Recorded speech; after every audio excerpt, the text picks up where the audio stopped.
আসসালামু আলাইকুম। আমন্ত্রণ জানাচ্ছি শাইন কম্পিউটার কিন্ডারগার্টেনের পক্ষ থেকে অনলাইন ক্লাসে। আমি রাফাতুল ইসলাম। প্রিয় শিক্ষার্থীরা, তোমরা কেমন আছো? আশা করি সবাই অনেক ভালো আছো। আলহামদুলিল্লাহ, আমিও বেশ ভালো আছি।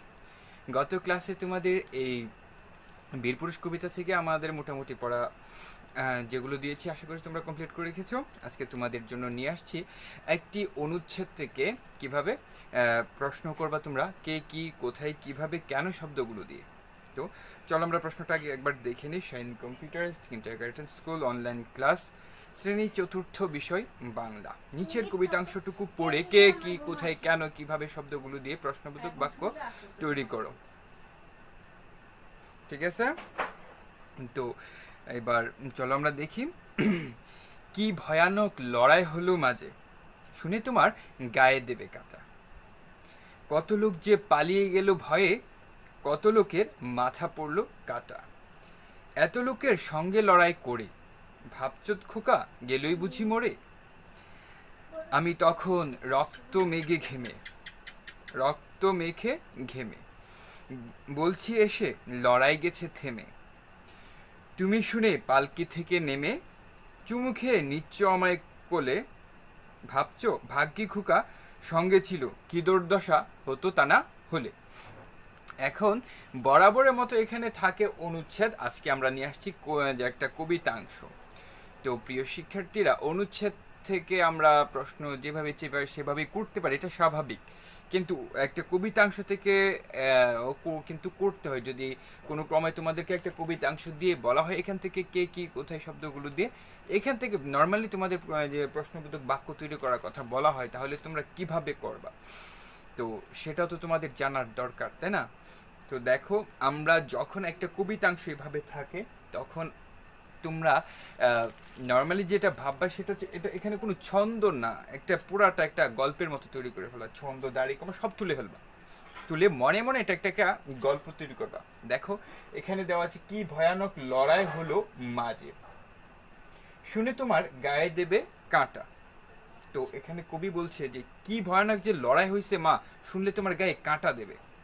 তো যখন এই কথাটা আসে তখন তুমি একটা প্রশ্ন কিন্তু অলরেডি পেয়ে গেছো, কেন মায়ের গায়ে কাঁটা দেবে। ঠিক আছে? তারপরে লাইনটা দেখো, কত লোক যে পালিয়ে গেল ভয়ে। তো প্রশ্ন আরো সুন্দর, প্রত্যেকটা লাইনে তোমরা চাইলে প্রশ্ন করতে পারো। কত লোক যে পালিয়ে গেল ভয়ে, কত লোক কেন পালিয়ে গেল, লোকেরা কেন পালিয়ে গেল। প্রশ্ন করতেই পারো, লোকেরা কেন পালিয়ে গেল, উত্তর হবে লোকেরা ভয়ে পালিয়ে গেল। কত লোকের মাথা পড়লো কাটা। এখন প্রশ্ন এখান এখান থেকে তোমরা কিভাবে প্রশ্ন করো, কত লোকের মাথা পড়লো কাটা। এখান থেকে তুমি প্রশ্ন করবে এভাবে, বীর পুরুষের সাথে যুদ্ধ করে ডাকাতদের কি অবস্থা হলো। এই প্রশ্নটাও তোমরা করতে পারো। তো বীরপুরের সাথে যুদ্ধ করে অনেক ডাকাতরা পালিয়ে গেছে, আবার অনেক লোকের মাথা কাটা পড়ছে। তো এটুকু গেল। তারপরে দেখো, এত লোকের সঙ্গে লড়াই করে ভাবছো খোকা গেলই বুঝি মরে। তো এই কথাটা কে ভাবছে, প্রশ্ন করতে পারো। আবার প্রশ্ন করতে পারো মা বসে বসে কি ভাবছে, পালকিতে বসে কি ভাবছে। তো এটা বলতে পারো যে ভাবছে যে খোকা এত মানুষের সাথে যুদ্ধ করে হয়তো মারা গেছে। তারপরের অংশটা দেখো, আমি তখন রক্ত মেখে ঘেমে বলছি এসে লড়াই গেছে থেমে। তো তোমরা এখান থেকে প্রশ্ন করতে পারো যে বীর পুরুষ তার মাকে এসে কি বললেন, বা বীর পুরুষ কি বলেছিলেন তার মাকে। তো মাকে বলেছে যে লড়াই থেমে গেছে। তো তারপরে দেখো, তুমি শুনে পালকি থেকে নেমে চুমু খেয়ে নিচ্ছ আমায় কোলে। বলছো ভাগ্যে খোকার সঙ্গে ছিল, কি দুর্দশা হতো তা না হলে। তো এখন করতে পারো, মানে লড়াই শেষে যখন বীর পুরুষ আসেন তখন তার মা বীর পুরুষের সাথে কিরকম আচরণ করেন, বা বীর পুরুষের তখন কি হয়েছিল। তখন বীর পুরুষের মা বালকি থেকে নেমে তাকে চুমু খেয়ে কুলে নিয়ে বলতেছিল যে খোকা সঙ্গে ছিল বলেই নয়তো অনেক দুর্দশা হয়ে যেত। বা এটা প্রশ্ন করতে পারো, লড়াই শেষে যে আদর করে বীর পুরুষের মা বীর পুরুষকে কি বলছিল। তো এটা বলতে পারো যে ভাগ্য খোকার সঙ্গে ছিল, তা না হলে অনেক দোষই হতো। তো আমরা এইভাবে এখান থেকে প্রত্যেকটা লাইন থেকে কিন্তু প্রশ্ন করা খুবই সহজ, যদি একটু চিন্তা করে দেখো। অনুচ্ছেদ হোক, কবিতাংশ হোক, যাই হোক, তোমরা কিন্তু প্রশ্ন করতে পারবা। আচ্ছা, তারপরে তোমাদের একই এখান থেকে আরেকটা বিরাম চিহ্নের একটা দিয়েছি, দেখো।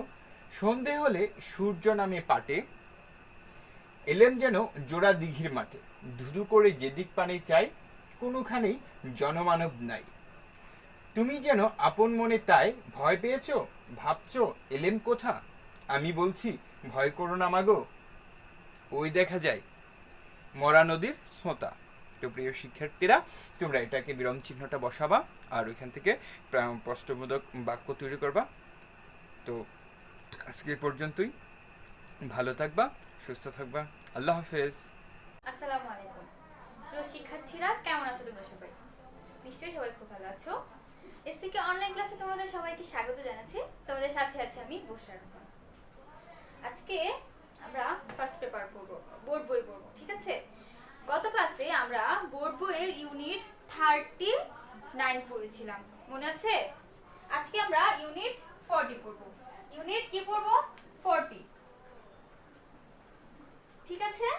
তো দেখো, ইউনিট 40 তে আমাদের আজকে আলোচনার বিষয় কি? এই গার্মেন্ট ওয়ার্কার্স ডে। কি? এই গার্মেন্ট ওয়ার্কার্স ডে অর্থ হচ্ছে পোশাক শ্রমিকের দিনকাল। এখন আমাদেরকে জানতে হবে পোশাক শ্রমিক কি। পোশাক শ্রমিক হচ্ছে যারা ধরো পোশাক শিল্পে কাজ করে, অর্থাৎ জামা কাপড় বানায়, কাপড় বুনে, ঠিক আছে, এরকম, ঠিক আছে? তো এদেরকে আমরা ইংলিশে বলি হচ্ছে গার্মেন্ট ওয়ার্কার। কি বলি? গার্মেন্ট ওয়ার্কার অর্থ হচ্ছে পোশাক শ্রমিক, ঠিক আছে? এখন এই যে অ্যাপোস্ট্রফি এস টি রয়েছে, এটা হচ্ছে এই যে শ্রমিকের এর কথাটি রয়েছে, আমরা পড়েছিলাম, মনে আছে তোমাদের? শ্রমিক, তার সাথে যোগ হয়েছে এর, এই এর জন্য আমরা এখানে অ্যাপোস্ট্রফি কমা এস দিয়েছি। এটা কিন্তু ভার্ব এবং সাবজেক্টের সংক্ষিপ্ত রূপ না। তো সব ক্ষেত্রে কিন্তু এই জিনিসগুলো তোমরা ভাববে না। বুঝতে পেরেছো? আচ্ছা, এরপরে আজকে আমরা এই আলোচনাটি করব। সবাই তোমার বইটি হলো, তোমার বইয়ের ইউনিট 40 পেজ নাম্বার হচ্ছে 80। ইউনিট 40 পেজ নাম্বার হচ্ছে 80। তো চলো সবাই পড়ি। দেখো এখানে সিন প্যাসেজে আমরা এটা পাই, একটি প্যাসেজ রয়েছে, 3টি পার্ট রয়েছে, ঠিক আছে? তো সিন প্যাসেজ আমাদেরকে 3টি পার্ট আলাদা আলাদা করেও আসতে পারে, আবার দুটি দুটি করেও আসতে পারে, আবার ফুল চলেও আসতে পারে, ঠিক আছে? তো তার জন্য আমাদেরকে কি করতে হবে? বইয়ের রিডিংটা খুব ভালো করে অর্থসহ পড়তে হবে। বই রিডিংটা খুব ভালো করে অর্থসহ পড়তে হবে। বুঝতে পেরেছো? সবসময় বলি, আর তোমরা তো এটা জানোই, তাই না? তো চলো আমরা অর্থসহ রিডিংটা পড়ে নেই। প্রথমেই আছে, দেখো, Reshma is a garment worker in Dhaka. Reshma কে? ঢাকার একজন পোশাক কর্মী। ঢাকার একজন কে? পোশাক কর্মী। কে? রেশমা। তাহলে আমরা এখানে পড়ে বুঝতে পারছি, আমরা এখানে যে পোশাক শ্রমিক সম্পর্কে জানবো তার নাম হচ্ছে Reshma. She is 18 years old. তার বয়স 18 বছর। তার বয়স কত বছর? 18 বছর। দেখো এখানে যে শি ইজ রয়েছে, শি অ্যাপোস্ট্রফি এস, এই ক্ষেত্রে কিন্তু আবার সাবজেক্ট এবং ভার্বের সংক্ষিপ্ত রূপ। তাহলে কি হবে? She is. কি হবে? She is. তো এটা কিন্তু আর এটা কিন্তু এক জিনিসটা, সবাই কিন্তু এটা মাথায় রাখতে হবে। বুঝতে পেরেছো? তো দেখো তারপরে হচ্ছে her family came to Dhaka from a village 8 years ago. তার পরিবার 8 বছর পূর্বে গ্রাম থেকে ঢাকা এসেছিল। তার পরিবার 8 বছর পূর্বে, কয় বছর পূর্বে? 8 বছর পূর্বে তার গ্রাম থেকে ঢাকা এসেছিল। তাহলে এখন রেশমার বয়স এখন কত? 18 না? তাহলে 18 হলে 8 বছর পূর্বে এসেছে। তাহলে এখন যদি আমি তোমাদেরকে প্রশ্ন করি যে যখন রেশমা ঢাকা এসেছে তখন রেশমার বয়স কত ছিল? ওই যে অঙ্কে ফিরে যাই, আবারও অঙ্কে ফিরে গেলাম। তাহলে এখানে কি হলো? ওই 18 থেকে 8 বছর বাদ দিয়ে দিলে থাকে হচ্ছে 10। তাহলে যখন রেশমার বয়স 10 বছর ছিল তখন রেশমারা গ্রাম থেকে ঢাকা এসেছিল। বুঝতে পেরেছো? এভাবে কিন্তু ঘুরিয়ে ঘুরিয়ে প্রশ্নটা আসে। তারপরে আসে, দেখো, there was river erosion in her village. অর্থ হচ্ছে তাদের গ্রামে নদী ভাঙন হয়েছিল। দে লস্ট দেয়ার হোম, তারা তাদের বাড়ি হারিয়েছিল। So the family came to Dhaka, তাই তার পরিবারটি ঢাকায় আসে। Reshma's father work as a rickshaw driver. রেশমার বাবা রিক্সা চালক হিসেবে কাজ করতেন। But he died in an accident, কিন্তু তিনি একটি অ্যাক্সিডেন্টে বা দুর্ঘটনায় বা সড়ক দুর্ঘটনায় মারা যান। আচ্ছা, এরপরে স্টেপে আসা হচ্ছে Reshma's uncle Ratan help the family.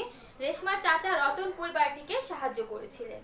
He found a small house for them a Kalyanpur. তিনি মিরপুরে তিনি তাদের জন্য কল্যাণপুরে একটি ছোট বাসা খুঁজে দিয়েছিলেন। তাহলে রেশমারা কোথায় থাকতো? কল্যাণপুরে থাকতো। He took Reshma to a garment factory in Mirpur.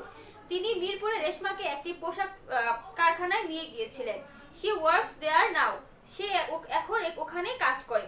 Her younger brother Babul goes to school. তার ছোট ভাই বাবুল বিদ্যালয়ে যায়। He is in class 5। সে পঞ্চম শ্রেণীতে পড়ে। Her mother's stitches nakshi kanthas at home and sells them. তার মা বাসায় নকশি কাঁথা সেলাই করে এবং সেগুলো বিক্রি করে। নকশি কাঁথা তোমরা চিনো? নকশি কাঁথা হচ্ছে যে কাঁথায় নকশা করে বানানো হয়। দেখো, অর্থাৎ ফুল ফল অর্থাৎ মনের মাধুরী দিয়ে কোনো কিছু এঁকে যে নকশাটা করা সেটা হচ্ছে নকশি কাঁথা। নরমালি আমরা যে কাঁথাগুলোকে চিনি, এটা এরকম ভাবে সোজা করে সেলাই করে দেওয়া হয়, তাই না? তো এটাকে আমরা নকশি কাঁথা বলতে পারি না। নকশি কাঁথা হচ্ছে, ধরো এটা একটা কাঁথা, তো এখানে ধরো বিভিন্ন ফুল আঁকা বা নিজের মাধুরী দিয়ে কোনো কিছু আঁকা,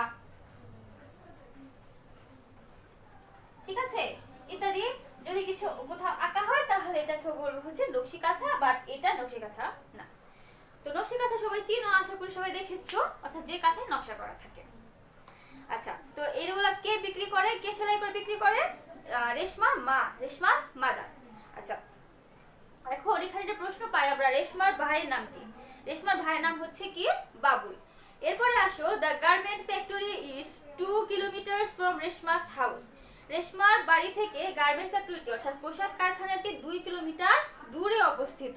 ইন দ্য মর্নিং, সকালবেলা, হি ওয়ার্কস টু ওয়ার্ক, সে হেঁটে কাজে যায়। Some of her friends go by bus, rickshaws or scooter. তার কিছু বন্ধু বাসে যায়, তারপর স্কুটারে যায়, অথবা কি বাসে করে রিকশাতে করে যায়। She works from 8 AM। সে কাজ করে 8 AM টু 4 PM। সকাল 8টা থেকে রাত বিকাল 4টা পর্যন্ত, ঠিক আছে? রাত 4টা না, সকাল 8টা থেকে বিকাল 4টা পর্যন্ত। Reshma likes to go to the cinema. Reshma কি সিনেমা দেখতে যেতে পছন্দ করে। But she doesn't have much free time or money for this. কিন্তু তার তেমন অপশনও নেই, আবার অর্থ বা টাকাও নেই। Some often works extra hours until 6 PM। সে প্রায় 6টা পর্যন্ত অতিরিক্ত কাজ করে যাতে সে বেশি অর্থ আয় করতে পারে। So he can make more money. তাই সে বেশি অর্থ আয় করতে পারে। Her family needs this money for food and other things. তার পরিবারের এই অর্থ খাবার ও অন্যান্য জিনিস কেনার জন্য প্রয়োজন, ঠিক আছে? তো আমরা এই রিডিংটা সবাই খুব ভালো করে পড়লাম। এখন এই রিডিং থেকে আমাদের সিন প্যাসেজ আসবে, তো সিন প্যাসেজ উপযোগী সবগুলো আমাদের পড়তে হবে। তাই জন্য এই রিডিংটা সবাই আবারও খুব ভালো করে অর্থ সহ সুন্দর করে পড়বে, ঠিক আছে? এরপরে পৃষ্ঠায় আসো পেজ নাম্বার 81। পেজ নাম্বার 81 এ রয়েছে বি নাম্বার। দেখো, রিড এগেইন, আবারও পড়ো প্যাসেজটি।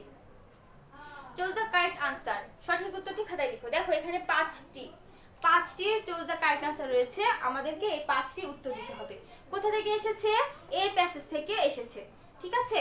তো সবাই সুন্দর করে এই প্যাসেজটা ভালো করে পড়বে, তারপর এই সঠিক উত্তরটির উত্তর লিখবে খাতায়, ঠিক আছে?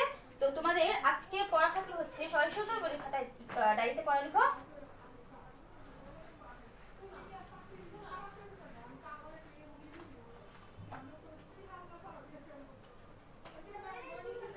ইউনিট 40 এর রিডিং অর্থসহ শিখা এবং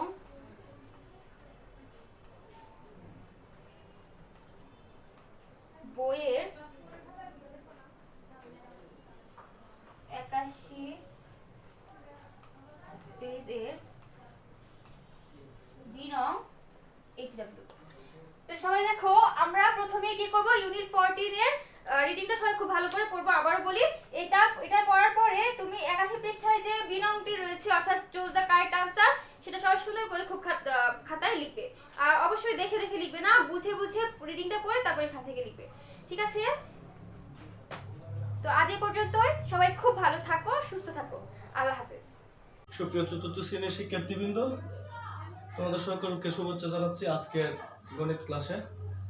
আজকের গণিত ক্লাসটি হবে উপাত্ত বিন্যস্তকরণ অধ্যায়টির একটি অঙ্কের বাস্তবিক প্রয়োগ দেখাবো, অর্থাৎ কতগুলো উপাত্ত থেকে একটি সারণী তৈরি করব।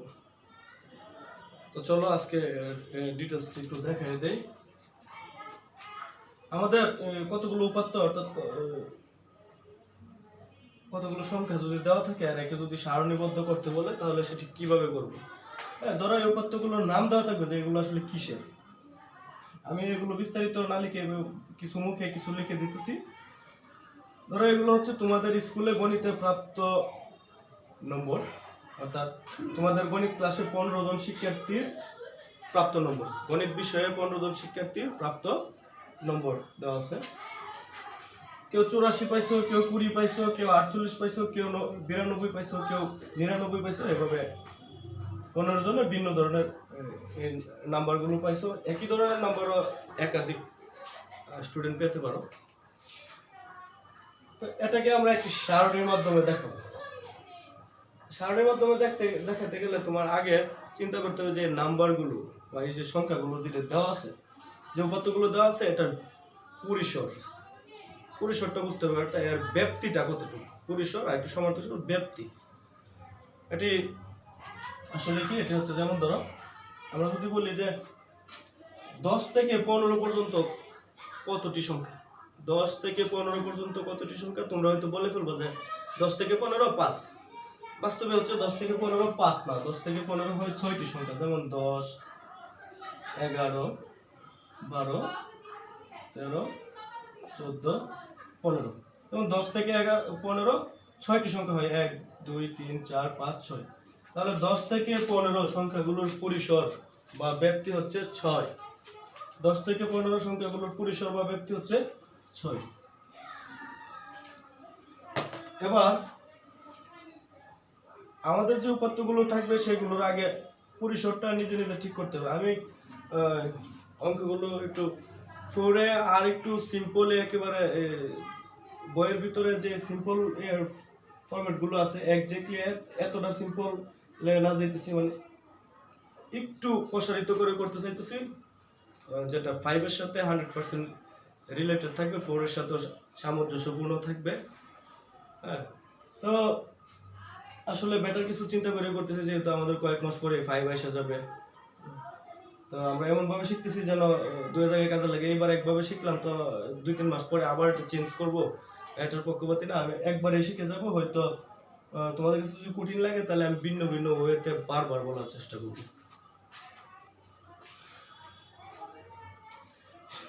উপাত্তগুলো আমরা সারণীতে মানে একটি ছক তৈরি করবো, একটা টেবিলের মতো তৈরি করবো, এটার মধ্যে সেট আপ করা শুধু। এটার মধ্যে উপাত্তগুলো নিয়ে বসানো, কিভাবে বসানো আর সিস্টেমটা হচ্ছে, আগে আমার উপাত্তগুলোর পরিসর জানতে হবে, উপাত্তগুলোর পরিসর জানতে হবে। আর পরিসরটা জানতে গেলে তোমার কি করতে হবে, সর্বনিম্ন অর্থাৎ সবচেয়ে ছোট সংখ্যাটা আগে চিহ্নিত করতে হবে। সবচেয়ে ছোট হচ্ছে 20, তারপর সবচেয়ে বড় সংখ্যাটা চিহ্নিত করতে হবে, সবচেয়ে বড় হচ্ছে 99। ঠিক আছে, তাহলে এদের পরিসর মানে ব্যাপ্তিটা কত, অর্থাৎ 20 থেকে 99 পর্যন্ত সংখ্যা কতটি। তাই এটা বের করতে গেলে কি করতে হবে, 99 থেকে 20 যদি বাদ দেয় তাহলে হবে কত, 79। আসলে পরিসর অর্থাৎ 20 থেকে 99 পর্যন্ত 79টি সংখ্যা নয়। 20 থেকে তুমি যদি আঙ্গুল দিয়ে গুনো বা 20 থেকে 99 পর্যন্ত 1 2 লিখে যাও, সংখ্যাগুলো লিখে যাও, তাহলে 20 থেকে 99 পর্যন্ত সংখ্যা পাবা 80টি। তাহলে আমরা পরিসরটি কিভাবে নির্ণয় করবো, পরিসরটি নির্ণয় করার উপায় হচ্ছে বড় সংখ্যাটা থেকে ছোট সংখ্যাটি বিয়োগ দিব, বিয়োগ দেওয়ার পরে 1 যোগ করে দিব। যেমন আমি আরো একটু বাস্তব উদাহরণ দেখাই, যেমন আমি দেখাইছিলাম যে 10 থেকে 15 পর্যন্ত সংখ্যা হয় 6টি। তো এখানেও দেখো বড় সংখ্যাটি 15 আর ছোট সংখ্যাটি 10। হ্যাঁ, 10 থেকে 15 বাদ দিলাম, 15 থেকে 10 বাদ দিলাম, তাহলে হইলো 5। আসলে আমরা সংখ্যা পাইছিলাম 6টি, তারপরে 1 যোগ আকারে লিখছি, 1 যোগ লিখলে হয়ে যায় আমার 6টি। অর্থাৎ এই পরিসরটা মানে আমার এই কয়টি সংখ্যা আছে, ছোট সংখ্যাটা থেকে বড় সংখ্যা পর্যন্ত কয়টি সংখ্যা আছে সেটি জানতে হলে আমার প্রথমে যে কাজটি করতে হবে সেটি হচ্ছে বড় সংখ্যাটা থেকে ছোট সংখ্যাটা বিয়োগ দিতে হবে। অর্থাৎ এর তফাৎ পার্থক্যগত, পার্থক্যের সাথে 1 যোগ করে দিলে কয়টি সংখ্যা আছে বের হয়ে যাবে। সহজ একটা ওয়ে বললাম। পরিসর, তাহলে এই সূত্রটি তোমরা ইচ্ছা করলে লিখে নিতে পারো যে পরিসর সমান বড় সংখ্যা বিয়োগ ছোট সংখ্যা যোগ 1। পরিসর, আমি আরেকবার বলতেছি, পরিসর সমান বড় সংখ্যা বিয়োগ ছোট সংখ্যা যোগ 1। এটি অঙ্কের মধ্যে দেখাইতে হবে না, জাস্ট মনে মনে করলে বা রাফ করলেই এনাফ। তাহলে আমরা এখানে পরিসর পাইলাম কত, 80। 99 থেকে 20 ছোট সংখ্যা বড় সংখ্যা থেকে ছোট সংখ্যাটি বাদ দেওয়ার পর থাকে 79 যোগ 1 80। এবার 80 হচ্ছে আমাদের ব্যবধান। এবার আমরা চিন্তা করবো যে ছকটি আঁকবো, ছকটির মধ্যে কয়টা গড় হবে। আগে তো জানবো না যে ছকটির মধ্যে কয়টা গড় হবে। আমরা যদি অনেকগুলো গড় এভাবে দাগ দিয়ে নিয়ে নেই তাহলে দেখা গেছে গড় কম হবে অথবা গড় বেশি হবে। তাহলে হয় মুছতে হবে অথবা নতুন করে আর আঁকতে হবে। তো এই ঝামেলাটায় যাওয়ার আগে আমি নিশ্চিত হয়ে পড়বো, একটু সহজ পথে নিশ্চিত হয়ে পড়বো যে আসলে কয়টি গড় আমার এক্স্যাক্টলি লাগবে। তো এক্স্যাক্টলি কয়টি গড় লাগবে সেটা বোঝার জন্য আমার কি করতে হবে, পরিসর নির্ণয় করতে হবে। পরিসর নির্ণয় করা হয়ে গেছে 80। এবার আমি চিন্তা করবো যে প্রত্যেক শ্রেণীতে কত থেকে কত পর্যন্ত মানে ব্যবধানটা কত নিব। যেহেতু পরিসরটা 80, 10 করে নিল 8 10 80, হ্যাঁ 10 করে নিল 8টা গড় হয়ে যাবে। তাহলে আমরা 8টা গড় অনেক বেশি, সাধারণত আমরা 4-5টা গড়ের মধ্যে সীমাবদ্ধ রাখতে চাইবো। তাহলে আমি ব্যবধানটা 20 করে নেই। 20 করে নিলে 4 20 80। অর্থাৎ আমি যে উপাত্তগুলো যে বসাবো একটা গড়ের ভিতরে বসাবো 20 পর্যন্ত। অর্থাৎ সংখ্যা 20 থেকে 20টা বসাবো। 20টা বসাইলে 20 থেকে আমি 39 পর্যন্ত নিলে 20টা হবে। তাহলে আমি প্রতি শ্রেণীতে 20টা করে বসাবো, আমি সিদ্ধান্ত নিলাম। তাহলে আমার শ্রেণী কয়টা হবে, 20 দিয়ে, আমার যেহেতু পরিসর 80, 80কে 20 দিয়ে ভাগ দিলে কত হবে, 4 20 80। 80কে যদি আমি 20 দিয়ে ভাগ দিই তাহলে হবে 4। তাহলে আমার শ্রেণী হবে 4টি। অর্থাৎ আমি আরেকটু সহজ করে দিতেছি, পরিসর যত বের হবে বড় সংখ্যাটা থেকে ছোট সংখ্যাটা বাদ দিয়ে 1 যোগ করলে যে ব্যবধানটা হবে, এই ব্যবধানটাকে আমি একটা করে কত করে নিব, কয়টি সংখ্যা কত করে সংখ্যা নিব তত দিয়ে ভাগ দিব।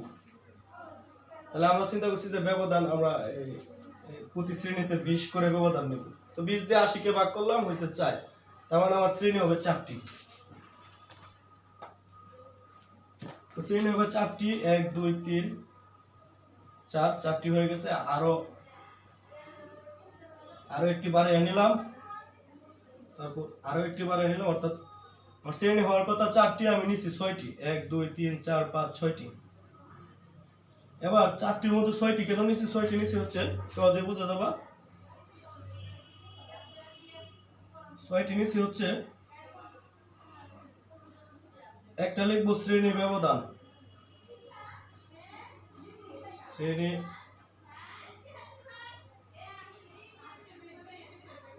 ব্যক্তি লিখে ফেলি, শ্রেণী ব্যক্তি।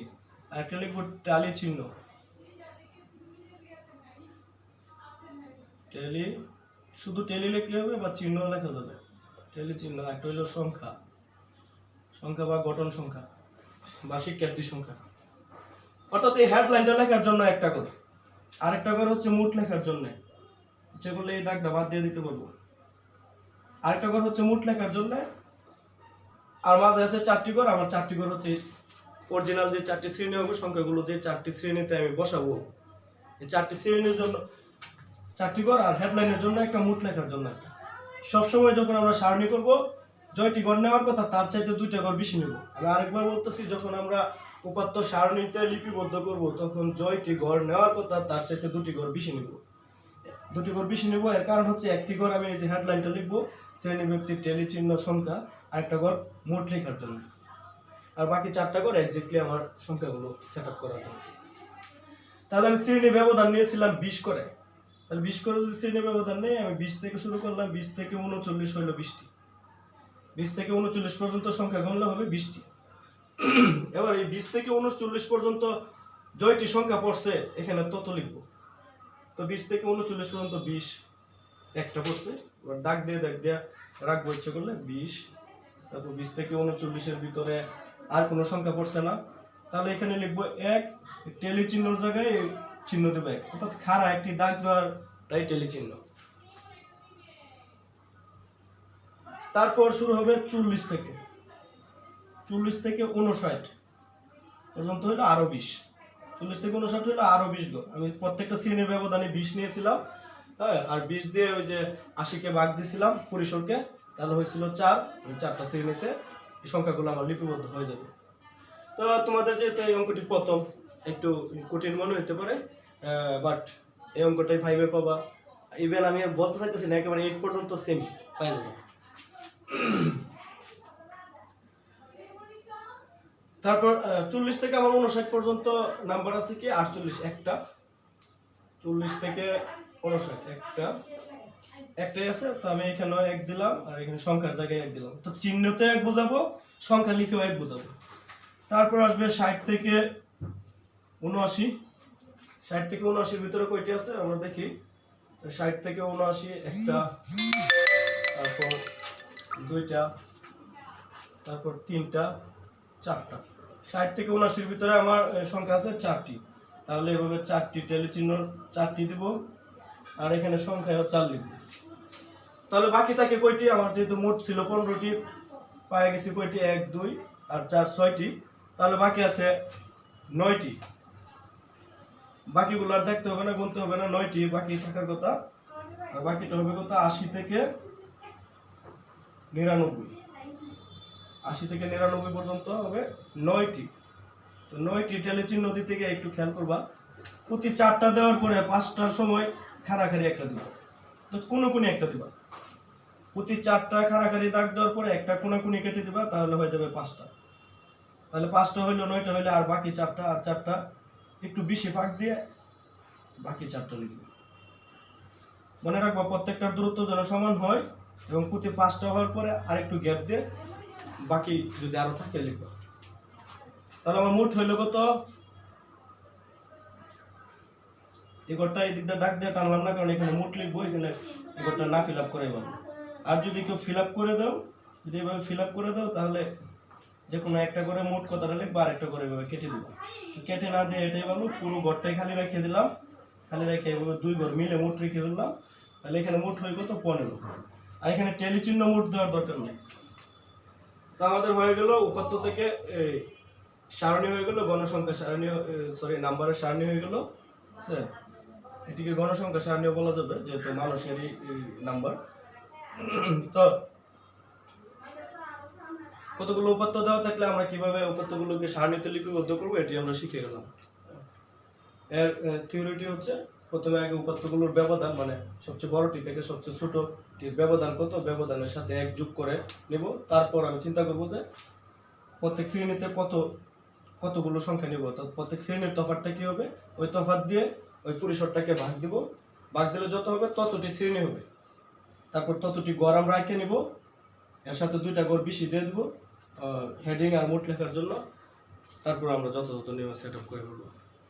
আশা করি আজকের অঙ্কটি বুঝতে পারছো। আজকের ক্লাসটি এই পর্যন্ত, সবাই ভালো থাকো, সুস্থ থাকো। আসসালামু আলাইকুম প্রিয় শিক্ষার্থীরা, আশা করি সবাই খুব ভালো আছো। এসসিকে অনলাইন ক্লাসে তোমাদের সবাইকে স্বাগত জানাচ্ছি। তোমাদের সাথে আছে আমি বুশরা রহমান। আজকে আমি তোমাদের সাথে প্রাথমিক বিজ্ঞান ক্লাস করাবো। আর আজকে আমরা গত ক্লাসে আমরা বলেছিলাম যে আজকে দ্বিতীয় সেমিস্টারের অধ্যায়গুলো নিয়ে আমরা আলোচনা করব। তো যেহেতু দ্বিতীয় সেমিস্টারে তোমাদেরকে বিজ্ঞান ক্লাসগুলো করানো হয়নি, তাই আজকে আমরা অধ্যায় 6 থেকে বিস্তারিত আলোচনা করব। ঠিক আছে, সবাই আমার সাথে সাথে তোমার বইটি বের করো, প্রাথমিক বিজ্ঞান বইটি, এবং 40 পৃষ্ঠা বের করো, যেখানে রয়েছে অধ্যায় 6, টপিকস হচ্ছে পদার্থ। সবাই বের করেছো? আচ্ছা, সবাই খাতা কলম বের করবে, এখান থেকে আমরা পড়বো, প্লাস প্রশ্ন তৈরি করব। আমি তোমাদেরকে বলে দিব, কিছু লিখেও দিব। সবাই ক্লাসটি খুব মনোযোগ সহকারে করবে, আমি আশা রাখবো। ঠিক আছে, তো দেখো প্রথমেই রয়েছে পদার্থ। দেখো আমাদের চারপাশে নানা বস্তু রয়েছে, তাই না? আমরা আশেপাশে অনেক কিছু দেখি, গাছপালা, টেবিল, ফ্যান, চেয়ার, ফোন, কলম, তারপর হচ্ছে গাছপালা, আকাশ, ইটিসি অনেক কিছু দেখি, তাই না? যেমন দেখো বই, খাতা, চেয়ার, টেবিল, জামা কাপড়, ধূলিকণা, গাছপালা, পাহাড় ইত্যাদি সকল বস্তুই পদার্থ দিয়ে তৈরি। সকল বস্তুই পদার্থ দিয়ে তৈরি। এই লাইনটা সবাই আন্ডারলাইন করবে। এখানে তোমাদের একটি শূন্যস্থান আসে যে সকল বস্তু ড্যাশ দিয়ে তৈরি, তাহলে এটা হচ্ছে কি হবে, সকল বস্তুই পদার্থ দিয়ে তৈরি। তারপর দেখো পদার্থের বৈশিষ্ট্য। পদার্থের বিভিন্ন ধরনের বৈশিষ্ট্য রয়েছে, যেমন ওজন, আয়তন, আকার, আকৃতি ইত্যাদি।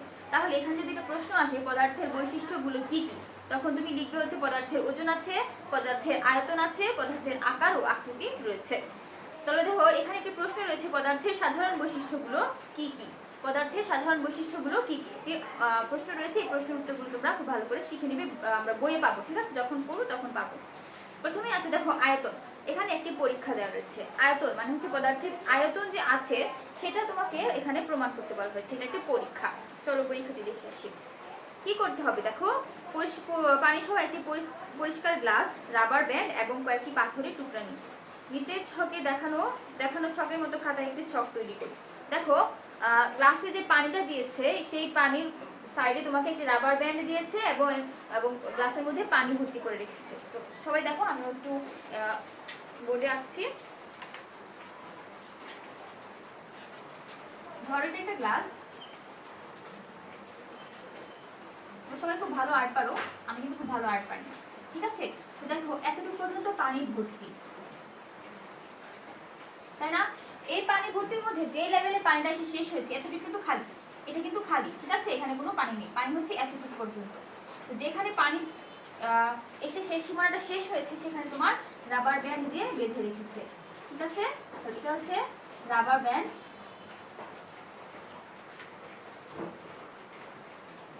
আর এগুলো হচ্ছে পানি, ঠিক আছে। তো দেখো 3 নাম্বার লিখেছে রাবার ব্যান্ডের সাহায্যে গ্লাসে পানির উপরিতল চিহ্নিত করি এবং প্রথম কলমে ছবিটি আঁকি। এটা তোমাকে প্রথম কলমে আঁকতে বলেছে। তারপর দেখো গ্লাসের পানিতে পাথরের টুকরা দিই। আমি যে পাথরের টুকরোগুলো নিয়েছিলাম, কিছু পাথরের টুকরো যে আমরা নিয়েছিলাম সেগুলো গ্লাসের ভিতরে দিতে বলা হয়েছে, তাহলে আমি দিলাম গ্লাসের ভিতরে, ঠিক আছে, দিলাম পাথরের টুকরো। এগুলো কি পাথরের টুকরো,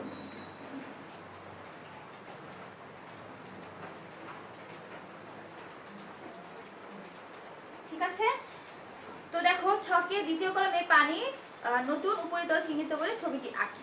দেখো পাথরের টুকরো দেওয়াতে পানির লেভেলটা কি উপরে চলে এসেছে, কেন? কারণ পদার্থ জায়গা দখল করেছে। এই যে পাথরের টুকরোগুলো তুমি এখানে দিয়েছো, এই পাথরের টুকরোগুলো এখানে যাওয়ার পর তার যে জায়গাটা সে দখল করেছে সেই জায়গার পানিগুলো উপরে উঠে চলে এসেছে, ঠিক আছে। তাহলে পদার্থ এখানে জায়গা দখল করলো। তারপর দেখো পানিতে দেওয়া বস্তুটি সরিয়ে এবং উপরিতলের পরিবর্তন লক্ষ্য করি। দেখো এখন তোমার যে পাথরগুলো দেওয়া হয়েছে এই পাথরগুলো তুমি বের করে উঠিয়ে নিয়ে আসো। নিয়ে আসার পরে কি হলো, এখানে যে পানিগুলো উপরে উঠে এসেছে সেই পানির স্তরটা কমে যাবে। একটা উঠিয়ে নিয়ে আসলে অল্প একটু কমবে, আরেকটা উঠালে আরেকটু কমবে, আরেকটা পাথর উঠালে আরেকটু কমবে। এভাবে প্রত্যেকটি টুকরো যদি তুমি সরিয়ে নিয়ে আসো তাহলে সেক্ষেত্রে তোমার পানির লেভেলটা আবার আগের জায়গায় চলে আসবে। তোমরা যদি একটু লক্ষ্য করো যে আমরা যখন খুব বেশি গরম পড়ে তখন আমরা বাসায় গিয়ে কি করি, ঠান্ডা পানি খাই, তাই না? তো ঠান্ডা পানি কিভাবে, বরফ দিয়ে খাই। তো ধরো এক গ্লাস পানি নিয়ে তুমি সেখানে গ্লাসটা ভর্তি কিংবা তার চেয়ে একটু ছোট ভর্তিটা যদি তুমি মনে করো, তাহলে তুমি সেখানে বরফটা দিলে তোমার ঠান্ডা পানি খাওয়ার জন্য। বরফ দেওয়ার পর কিন্তু দেখা গেছে পানিটা যদি তোমার গ্লাস ভর্তি থাকে, অর্থাৎ এতটুকু পর্যন্ত ফুল ভর্তি থাকে, তাহলে সেক্ষেত্রে বরফটা দেওয়ার পর পানি কি করবে, উপচে পড়ে যাবে। পানি উপচে পড়ে যাবে না, কেন যাবে? কারণ হচ্ছে তুমি যে বরফটি দিয়েছো, বরফ গিয়ে সেই পানির জায়গাটা দখল করে নিয়েছে, যার কারণে সেই পানিটা সরে গিয়ে সে কি উপচে পড়ে গেছে। আর এখানে যেহেতু আমি পানি নিয়েছি অল্প এবং পাথর দেওয়ার পর সেটা কি উপরে উঠে এসেছে। যদি আমি ফুল ভর্তি নিতাম তাহলে কিন্তু পাথরগুলো দেওয়ার পরে পানিটা উপচে পড়ে যেত, ঠিক আছে। তাহলে পদার্থের আয়তন আমরা এখান থেকে বুঝতে পারি, ঠিক আছে। তারপরে আসা হচ্ছে পরের পৃষ্ঠায়। এই পরীক্ষাটি নিশ্চয়ই সবাই বুঝতে পেরেছো, এগুলো আমাদের বাস্তব উদাহরণ, আমরা নিজেরাও এগুলো সাক্ষী থাকি। তারপরে দেখো পর্যবেক্ষণ নিয়ে চিন্তা করো। প্রথম ফলাফল দেখো আমরা এগুলো কি পেয়েছি। যখন গ্লাসের পানিতে পাথরের টুকরো দেওয়া হয় তখন পানির উপরিতল রাবার ব্যান্ড চিহ্নিত স্থানে উপরে উঠে, আমি তোমাদেরকে যেটা দেখিয়েছিলাম। আবার পাথরের টুকরো সরিয়ে নিলে পানির উপরিতল রাবার ব্যান্ড চিহ্নিত স্থানে নেমে আসে। আবার যখন তুমি সবগুলো পাথর উঠিয়ে নিয়ে এসেছো তখন কিন্তু পানিগুলো আবার তার লেভেলে চলে এসেছে, যেখানে প্রথমে তুমি রেখেছিলে, তাই না? তারপর দেখো এই পরীক্ষাটি থেকে আমরা সিদ্ধান্ত আসতে পারি যে পাথরের টুকরো পানির মধ্যে নিজের জন্য জায়গা দখল করেছে। পাথরের টুকরো পানির মধ্যে নিজের জন্য জায়গা দখল করেছে। তাহলে এখান থেকে আমরা পাই পদার্থ জায়গা দখল করে, এটি একটি পদার্থের সাধারণ ধর্ম। তারপর দেখো সারসংক্ষেপ, পদার্থ জায়গা দখল করে, এটা আন্ডারলাইন করবে। যেমন একটি বই টেবিলের উপর জায়গা দখল করে। যখন পদার্থ কোনো জায়গা দখল করে, এই জায়গাটি একই স্থানে অন্য কোনো পদার্থ দখল করতে পারে না। তুমি মনে করো এটি একটি বোর্ড, দেয়ালের মধ্যে সেই জায়গাটা কি দখল করে আছে। এখন তুমি যদি এখানে, আমি যদি এই জিনিসটা এখানে রাখি, তাহলে বোর্ডের লেখাগুলো তুমি কিন্তু স্পষ্টভাবে দেখতে পাবে না। তাহলে যার কারণে কি হলো, যে জায়গা দখল করার কারণে সে অন্য একজন তুমি যদি দাও, তাহলে সেই জায়গাটা তুমি পাচ্ছ না। ঠিক আছে, তাহলে এই বোর্ডটাও কিন্তু দেয়ালটা জুড়ে জায়গা দখল করে রয়েছে। ঠিক আছে, এখানে আর অন্য কিছু তুমি দিতে পারবে না। যদি দাও তাহলে তুমি সেখান থেকে যে বোর্ডের লেখাগুলো সেগুলো তুমি দেখতে পাবে না। ঠিক আছে, তারপর দেখো যখন পদার্থ কোনো জায়গা দখল করে, ওই জায়গাটি একই সাথে অন্য কোনো পদার্থ দখল করতে পারে না। একই সাথে কি অন্য কোনো পদার্থ দখল করতে পারবে না। কোনো পদার্থ যে পরিমাণ জায়গা দখল করে তাকে তার আয়তন বলে। আয়তন কাকে বলে? কোনো পদার্থ যে পরিমাণ জায়গা দখল করে তাকে তার আয়তন বলে। এই লাইনটি সবাই আন্ডারলাইন করবে। এখানে প্রশ্ন আসে আয়তন কাকে বলে। আয়তন পদার্থের একটি বৈশিষ্ট্য। কঠিন পদার্থের আয়তন ঘন সেন্টিমিটার বা মিটার এককে পরিমাপ করা হয়। কঠিন পদার্থের আয়তন কিভাবে পরিমাপ করা হয়? ঘন সেন্টিমিটার। ঠিক আছে, কঠিন পদার্থের লাইনটা সবাই আন্ডারলাইন করবে। ঘন সেন্টিমিটার আমরা এভাবে সেন্টিমিটার এভাবে এই 3 দ্বারা প্রকাশ করি। এটাকে আমরা বলবো হচ্ছে সিএম কিউব, সেন্টিমিটার কিউব, ঘন সেন্টিমিটার বলবো। এটা তোমাদের লিখতে হবে না, তোমরা ঘন সেন্টিমিটার কথাটা লিখলেই হয়ে যাবে। বা মিটার এককে পরিমাপ করা হয়। তাহলে কঠিন পদার্থের আয়তন কি কোন এককে পরিমাপ করা হয়? ঘন সেন্টিমিটার অথবা কি মিটার এককে পরিমাপ করা হয়। এই লাইনটা সবাই আন্ডারলাইন করবে। তরল পদার্থের আয়তন পরিমাপের একক হলো মিলিলিটার বা লিটার। কঠিন পদার্থের একক হচ্ছে কি ঘন সেন্টিমিটার বা মিটার, আর তরল পদার্থের কি ঘন মিলিলিটার বা লিটার, মিলিলিটার বা লিটার। এটাও আন্ডারলাইন করো। তাহলে একটা পেলাম হচ্ছে কঠিন পদার্থেরটা পেলাম হচ্ছে ঘন সেন্টিমিটার বা মিটার, আর তরল পদার্থের পেলাম হচ্ছে মিলিলিটার বা লিটার। ঠিক আছে, সবাই এই দুটো পার্থক্য মনে রাখবে এবং দুটোই খুব ভালো করে আন্ডারলাইন করবে। ঠিক আছে, পরের পৃষ্ঠায় আসো। পরের পৃষ্ঠায় হচ্ছে ওজন। এতক্ষণ আমরা কি পড়েছি? পদার্থের যে আয়তন রয়েছে সেটি আমরা জেনেছি। এখন আমরা পড়বো হচ্ছে ওজন। দেখো, আমরা যখন কোনো বস্তু যেমন বই বা কলম হাত দিয়ে উপরে তুলে ধরি, তখন এর ওজন অনুভব করতে পারি। আসলে ওজন না, ঠিক এটা হচ্ছে ভর। ধরো আমি এই বইটি তুলে ধরে আছি, তাহলে এই বইটি কিন্তু আমার কাছে যথেষ্ট ভারী মনে হচ্ছে, অর্থাৎ তার ওজনটা আমি উপলব্ধি করতে পারছি। যদিও আমি জানি না যে তার ওজন কতটুকু, কিন্তু তার যে ওজন আছে সেটা আমি উপলব্ধি করতে পারছি, কারণ তাকে উপরে তুলে ধরতে আমার যথেষ্ট পরিমাণ শক্তি ব্যয় হচ্ছে। সেম ভাবে একটি কলম, এরকম ভাবে প্রত্যেকটি বস্তুরই কি ওজন রয়েছে। কিন্তু যদি এক দানা চাল বা ছোট এক টুকরো কাগজ হাতের উপর রাখি, তাহলে কি আমরা এর ওজন অনুভব করব? তোমার কি মনে হয় বস্তুগুলোর কি ওজন আছে? হ্যাঁ, বস্তুগুলোর অবশ্যই ওজন রয়েছে, কিন্তু ওজনের তারতম্যের কারণে আমরা এক এক সময় এক এক রকম অনুভব করে থাকি। ঠিক আছে, দেখো এখানে আরেকটি পরীক্ষা রয়েছে। দেখো পরীক্ষায় কি করতে হবে? স্ট্র দিয়ে একটি দাঁড়িপাল্লা তৈরি করি এবং একটি চালের দানা ও একটি স্টেপলার পিন নিই। স্টেপলার পিন তো সবাই খুব ভালো করে চিনো। চলো সবাই আমরা আবারও দ্বিতীয় পরীক্ষাটি লক্ষ্য করি। কি নিব? একটি চালের দানা নিব, অনেকগুলো না কিন্তু শুধুমাত্র একটি।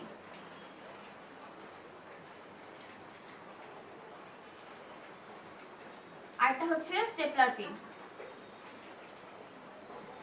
ঠিক আছে, নিলাম। আর আরেকটা হচ্ছে দাড়িপাল্লা তৈরির জন্য স্ট্র তৈরি করলাম। যে পাল্লা থাকে না, পাল্লার উপরে কি এই যে দাড়িপাল্লাটা থাকে, অর্থাৎ যে কাঠিটা থাকে, যেটা সমান ব্যালেন্স নিয়ে আমরা ওজন করে থাকি, সেটা হচ্ছে কাঠিটা। ঠিক আছে, এটা আমরা নিলাম। নিচে দেখানো ছকের মতো খাতায় একটি ছক তৈরি করলাম। এক হাতের উপর একটি চালের দানা রাখি এবং একটি স্টেপলার পিন রাখি। কোনো ওজন করছো কি? ওজন কি করছো? করতে পারছো না, কারণ খুবই হালকা, তার ওজনটা খুবই কম।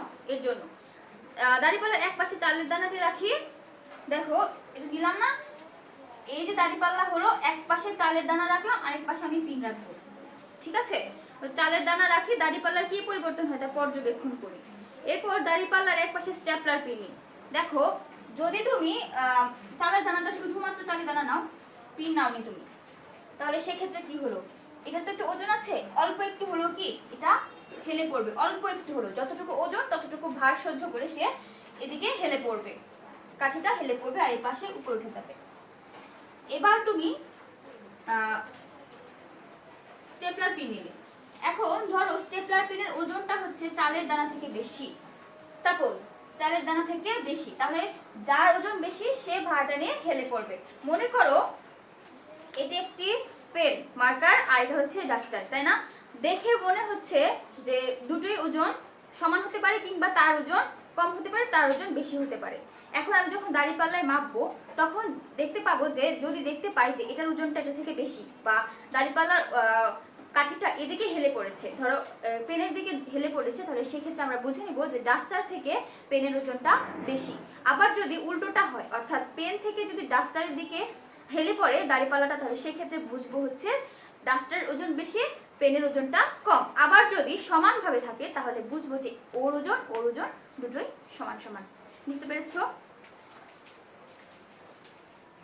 তো দেখো কি কি লক্ষ্য করেছি সেটা নিয়ে তোমার সহপাঠীদের সাথে আলোচনা করি। পরের পৃষ্ঠায় আসো, কি কি পর্যবেক্ষণ করলাম। ফলাফল দেখো, চালের দানাটি যেদিকে দাঁড়িপাল্লাটি সেদিকে হেলে পড়েছে। আমি আগেই বলেছি আমি পিন দিলাম না, কিন্তু শুধুমাত্র চালের দানা দিলাম, তাহলে সেক্ষেত্রে কাঠিটা কি চালের দানার দিকে হেলে পড়লো। কেন? কারণ চালের দানার অল্প একটু হলেও ওজন ছিল, আর সেই ভারটা নিয়ে সেই দিকে কি করেছে, হেলে পড়েছে।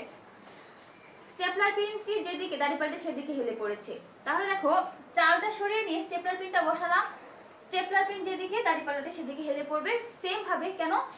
তার ওজন আছে বলে সে তার ভারটা নিয়ে এখানে হেলে পড়বে। ঠিক আছে? আমরা যখন দাঁড়িপাল্লার এক প্রান্তে কোনো বস্তু রাখি তখন বস্তুটি যত ছোটই হোক না কেন দাঁড়িপাল্লাটি বস্তুটির দিকে হেলে পড়বে। এই পরীক্ষা থেকে আমরা বুঝতে পারি বস্তুর ওজন আছে। এখান থেকে আমরা কি বুঝতে পারি? বস্তুর ওজন রয়েছে। দেখো পদার্থের ওজন আছে, পদার্থ ধুলা বা বালির কণার মতো যত ক্ষুদ্র হোক না কেন তার ওজন আছে। পদার্থ যত ক্ষুদ্রই হোক না কেন তার অল্প একটু হলে ওজন আছে। ঠিক আছে? তার ওজন রয়েছে, প্রত্যেক পদার্থের ওজন রয়েছে, কারো একটু বেশি কারো একটু কম। কোন বস্তুকে পৃথিবী তার কেন্দ্রের দিকে কত জোরে টানছে তাই হলো বস্তুর ওজন। তাহলে এখানে আমরা আরেকটি প্রশ্ন পাই, বস্তুর ওজন কাকে বলে? কোন বস্তুকে পৃথিবী তার কেন্দ্রের দিকে কত জোরে টানছে তাই হলো বস্তুর ওজন। কথাটা একটু লক্ষ্য করো। আমরা জানি হচ্ছে পৃথিবী কমলাকৃতির, অনেকটা চ্যাপ্টা আকৃতি, কমলা লেবুর মতো। তাহলে পৃথিবীটা হচ্ছে এরকম, তাই না? আমরা পৃথিবী কোথায় বাস করি বলো তো? এটা হচ্ছে পৃথিবীর কেন্দ্র। আমরা কি কেন্দ্রে বাস করি? না, আমরা কেন্দ্রে বাস করি না। আমরা এই যে চারপাশ, পৃথিবীর এই চারপাশে আমরা বাস করি। ঠিক আছে? তো পৃথিবী হচ্ছে আমাদেরকে একটি চুম্বকের মতো। পৃথিবী হচ্ছে কি আমাদের জন্য একটি চুম্বকের মতো। পৃথিবী আমাদেরকে তার কেন্দ্রের দিকে টানছে, যেন আমরা কেন্দ্রের দিকে যাই। ঠিক আছে? পৃথিবী আমাদেরকে কি কেন্দ্রের দিকে টানছে। পৃথিবীর এই কেন্দ্রের টানার জন্য আমরা কি পৃথিবীতে আটকে আছি। এই যে এখানে আটকে আছি, এই জায়গাটাতে আটকে আছি। তুমি মনে করো একটি ফুটবল নিলে, ঠিক আছে, একটি বল নিলে, সেই বলে এই পাশে যদি তুমি কোনো জিনিস রাখো তাহলে কি সেটা পড়ে যাবে না? বলো, পড়ে যাবে না? পড়ে যাবে। এখন যদি তুমি এমন কিছু ফিট করে রাখো এই কেন্দ্রে, ঠিক আছে, বা তার সাথে, তাহলে ধরো চুম্বক তুমি ফিট করে রাখলে, এমন চুম্বক ফিট করে রাখার কারণে কি সে এই বস্তুটা কি করবে? আটকে রাখবে। তো পৃথিবী হচ্ছে আমাদেরকে এরকম ভাবে আটকে রেখেছে, এজন্য আমরা পৃথিবীকে চুম্বকের মতো ধরতে পারি। ঠিক আছে? পৃথিবী আমাদেরকে চুম্বকের মতো আটকে রেখেছে, যার কারণে আমরা সবকিছু নিচের দিকে যাই। ধর আমি এই পেনটা ফেলে দিলাম, সে কিন্তু উপরে উঠে যাবে না, সে কি যাবে? নিচের দিকে যাবে। কেন? কারণ পৃথিবী তো তাকে টানছে, আর চুম্বক যেদিকে টানে সেদিকেই কি বস্তুগুলো যায়। ঠিক আছে? তাহলে কি বস্তুর ওজন যদি আসে তাহলে কি বলবো? কোন বস্তুকে পৃথিবী তার কেন্দ্রের দিকে কত জোরে টানছে। দেখতে পাচ্ছি আমরা কেন্দ্রের দিকে টানছে, তাই না? কেন্দ্রের দিকে কত জোরে টানছে সেটাই হচ্ছে বস্তুর ওজন। আমরা দাঁড়িপাল্লা বা নিক্তি ব্যবহার করি। দাঁড়িপাল্লার আরেকটা নাম হচ্ছে নিক্তি। ব্যবহার করে বস্তুর ওজন পরিমাপ করতে পারি। বস্তুর ওজন পরিমাপের একক হচ্ছে গ্রাম বা কিলোগ্রাম। বস্তুর ওজন পরিমাপের একক কি? গ্রাম বা কিলোগ্রাম। এটা সবাই আন্ডারলাইন করবে। তারপর দেখো পদার্থের সাধারণ বৈশিষ্ট্য আমরা পেয়েছি পরীক্ষার মাধ্যমে। পদার্থের জায়গা দখল করে পদার্থের ওজন রয়েছে, তাই না? তো আজকে তোমাদের এতটুকু পর্যন্ত পড়া থাকবে। আমি যেগুলো নিয়ে আলোচনা করেছি সবাই এগুলো খুব ভালো করে খুব মনোযোগ সহকারে পড়বে এবং এখান থেকে ছোট প্রশ্ন তৈরি করবে। যেগুলো বলেছি সেগুলো আন্ডারলাইন করে রেখেছো নিশ্চয়, এখান থেকেও খুব ভালো করে পড়বে, এগুলো মুখস্থ করে রাখবে। তোমাদের আজকে পড়া থাকলো হচ্ছে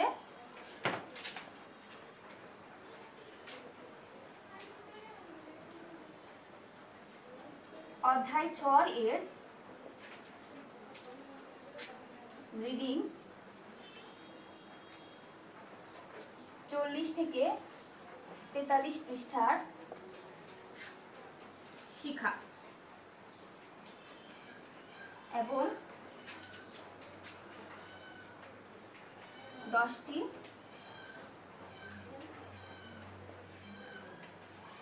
ছোট প্রশ্ন তৈরি করবে। তুমি যদি প্রশ্নগুলো তৈরি করো তাহলে যে সেক্ষেত্রে তোমার সংক্ষিপ্ত প্রশ্ন কিন্তু এখান থেকে শেখা হয়ে যায় এবং এখান থেকে ছোট শূন্যস্থান বাম পাশ ডান পাশ যেভাবে আসুক না কেন আশা করি তুমি পারো। আর রিডিংটা তো খুব ভালো করে পড়বে কারণ এখান থেকে কাঠামোবদ্ধ প্রশ্ন আমরা পেতে পারি। কিভাবে দেখো পদার্থের যে ওজন আছে, পদার্থের জায়গা দখল করে আমরা যে পরীক্ষাগুলো দুটি পড়েছি এটাও কিন্তু একটা কাঠামোবদ্ধ প্রশ্ন আসে। তো এভাবে তুমি খুব ভালো করে পড়বে, ঠিক আছে? পরবর্তী ক্লাসে পরবর্তী পাঠটা নিয়ে আমরা আলোচনা করব। সবাই ততক্ষণ পর্যন্ত খুব ভালো থাকো, সুস্থ থাকো। আল্লাহ হাফেজ।